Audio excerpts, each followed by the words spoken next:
খুব সহজেই আজকে নাগা মরিচের আচার বানাবো। আমার আঞ্চলিক ভাষায় আমরা একে বলি বোম্বাই মরিচ। তো বোম্বাই মরিচের আচার বানাবো, টক ঝাল মিষ্টি।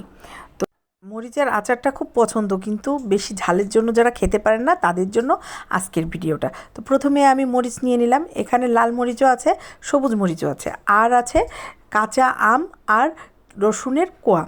আর আমি 3-4টা মরিচ সুন্দর করে কেটে নিব। এবার বানানো শুরু করে দিই।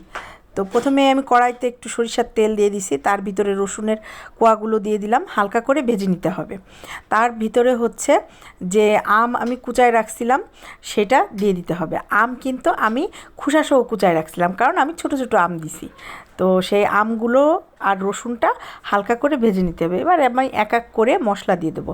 চা চামচের হাফ চা চামচ হলুদের গুঁড়া দিলাম, হাফ চা চামচ মরিচের গুঁড়া দিলাম, 1 চা চামচ জিরার গুঁড়া দিলাম, আর আদা ভাঙা করে হচ্ছে 5 ফোড়ন দিলাম। এবার দিয়ে দিলাম আদা রসুন বাটা, তারপরে দিয়ে দিলাম হচ্ছে সরিষা বাটা।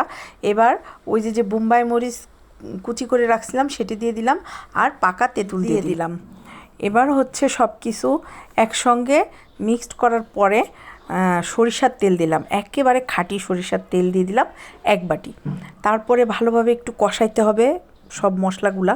কষানোর পরে এবার যে বোম্বাই মরিচগুলো রেখেছিলাম সেই বোম্বাই মরিচগুলো সব আমি দিয়ে দিলাম। দিয়ে খুব সুন্দর করে হচ্ছে কষাবেন পুরা যে মিশ্রণগুলো দিছি সব কিছুর ভিতরে মরিচটা। কারণ হচ্ছে এই মরিচটা হচ্ছে এই আচারটা রোদে দেওয়া লাগবে না। তো আমি আরেক বাটি সরিষার তেল দিলাম। এবার আমি যে বাকি 5 ফোড়নটুক ছিল সেটুকু দিয়ে দিলাম। ঠিক আছে, দেওয়ার পরে হচ্ছে আমি একটু চিনি দিয়ে দেব, একটু মিষ্টি মিষ্টি হবে। তো 2 চামচ চিনি দিয়ে দিছি, 2 চা চামচ চিনি দিয়ে দিছি, পুরাও না। আর হালকা একটু লবণ দিয়ে দিছি, এটা হচ্ছে জাস্ট একটু স্বাদের জন্য। তো ব্যাস, এই হয়ে গেল আমার বোম্বাই মরিচের আচার। বেশি কিন্তু ঝামেলা না, খুবই সহজভাবে বানাই নিলাম। তো এই যে দেখেন, একটুক্ষণ জাল দিলাম, জাল দেওয়ার পরে এখন আমি নামাই ফেলবো। দেখেন কি সুন্দর কালার এসেছে। ঠান্ডা হওয়ার পরে বক্সে বক্সে করে রেখে দিবেন, 1 বছর থাকবে।